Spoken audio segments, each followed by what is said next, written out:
Rwanda, negara yang sering disebut negeri seribu bukit, memiliki luas yang hampir sama dengan Provinsi Nusa Tenggara Barat.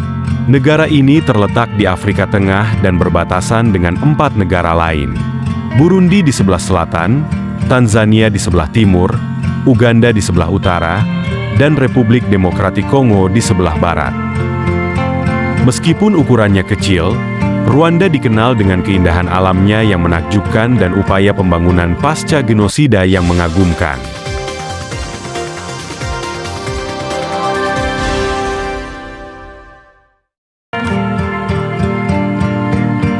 Penduduk Rwanda didominasi oleh kaum muda dan sebagian besar tinggal di pedesaan. Sementara tingkat kepadatan penduduknya termasuk yang tertinggi di Afrika. Rwanda dihuni oleh 3 kelompok etnis utama, Hutu, Tutsi, dan Twa. Twa merupakan kelompok Pygmy yang tinggal di kawasan hutan dan dianggap sebagai keturunan penduduk asli Rwanda. Namun, para ahli belum sepakat mengenai asal-usul serta perbedaan antara Hutu dan Tutsi. Sebagian ahli berpendapat bahwa keduanya adalah golongan sosial, sementara yang lain menganggapnya sebagai kelompok etnis atau suku. Kristen adalah agama yang dianut oleh mayoritas penduduk Rwanda, dengan bahasa utama adalah bahasa Kinyarwanda yang digunakan oleh sebagian besar masyarakat. Rwanda menggunakan sistem pemerintahan presidensial dengan Presiden Paul Kagame dari Partai Front Patriotic Rwanda, FPR, yang memerintah sejak tahun 2000. Tingkat korupsi di Rwanda relatif rendah dibandingkan negara-negara tetangganya. Meskipun beberapa organisasi kemanusiaan melaporkan adanya penindasan terhadap kelompok oposisi, intimidasi, dan pembatasan kebebasan berpendapat.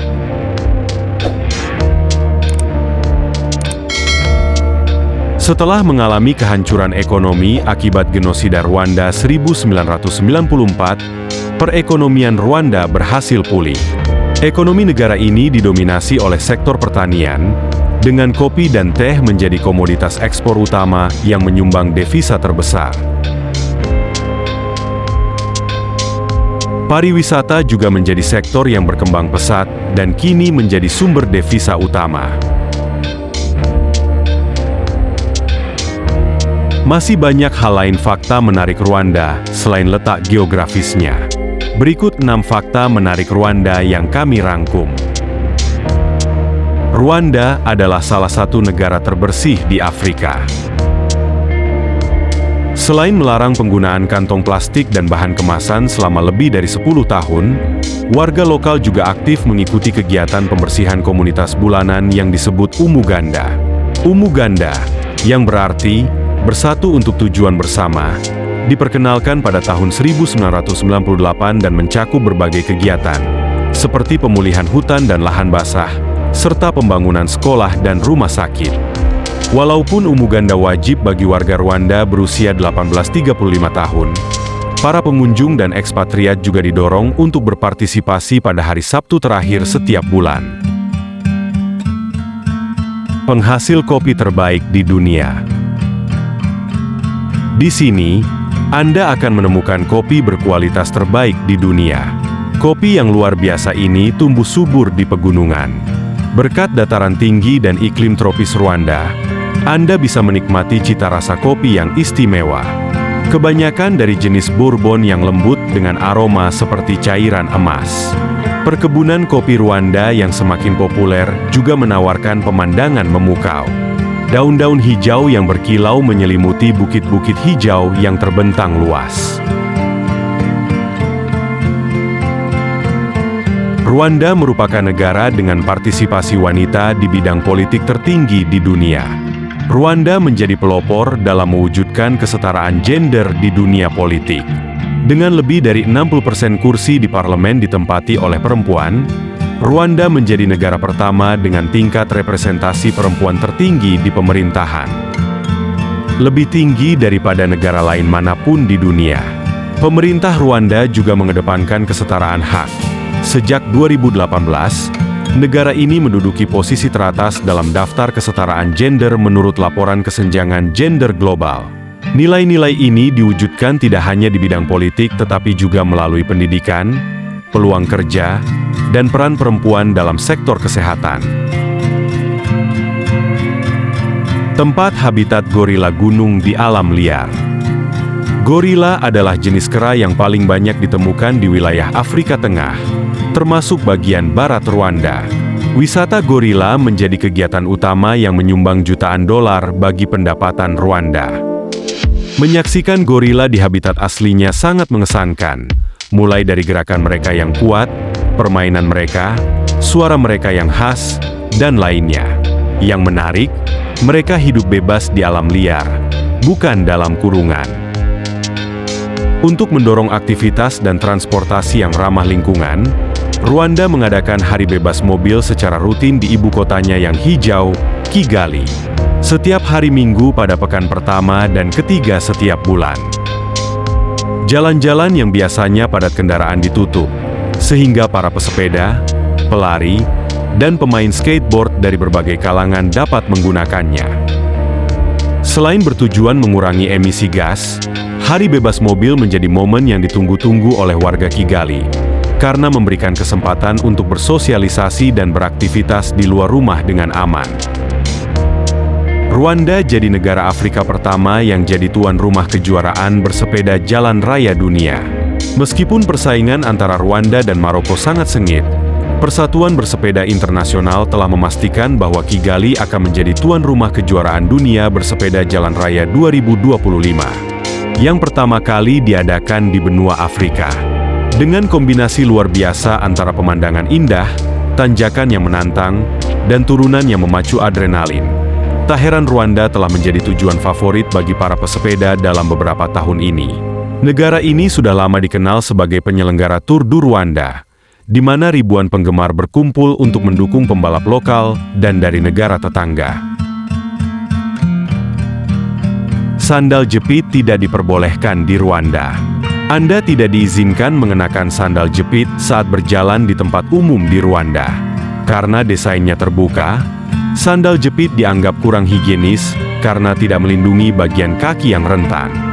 Selain itu, sandal jepit mudah menyerap dan menyebarkan kotoran yang mungkin mengandung kuman ke kaki orang lain, terutama jika mereka berjalan di belakang Anda. Kebijakan utamanya adalah bahwa kebersihan selalu menjadi prioritas utama.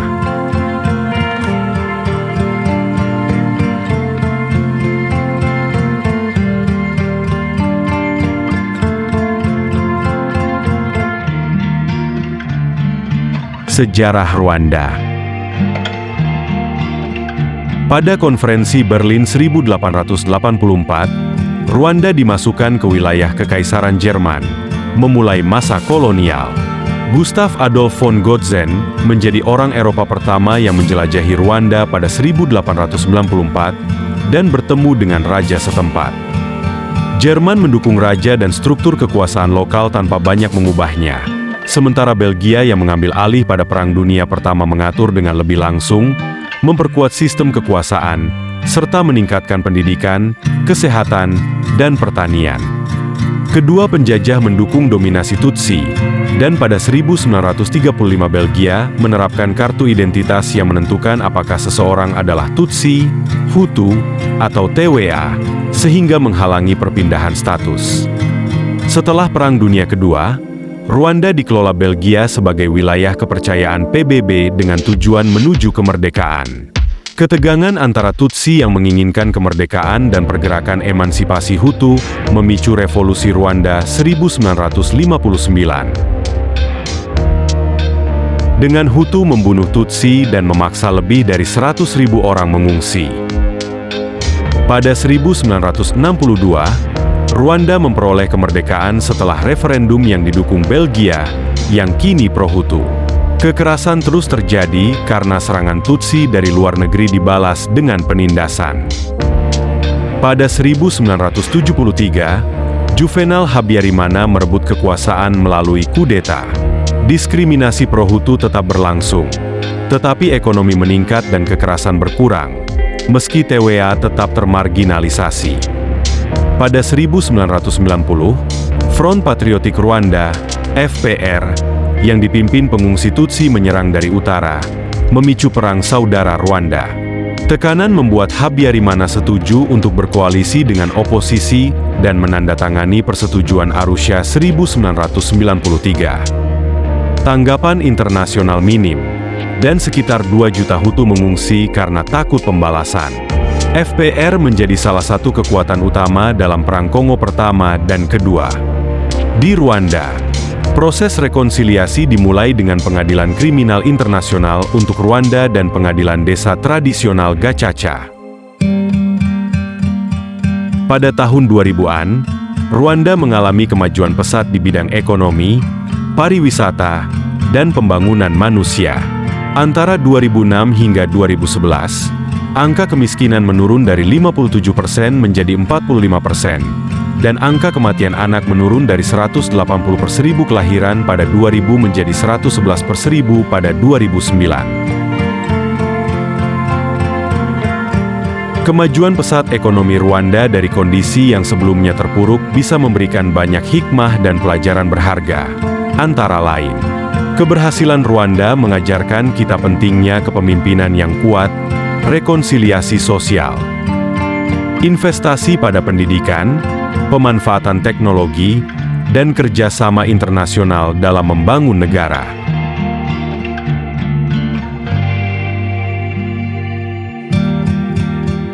Terima kasih sudah menonton. Jangan lupa untuk like, share, dan subscribe agar kalian tidak ketinggalan video menarik lainnya. Sampai jumpa di video berikutnya. Dan teruslah eksplorasi dunia untuk menemukan keajaiban lain yang ada di setiap sudutnya.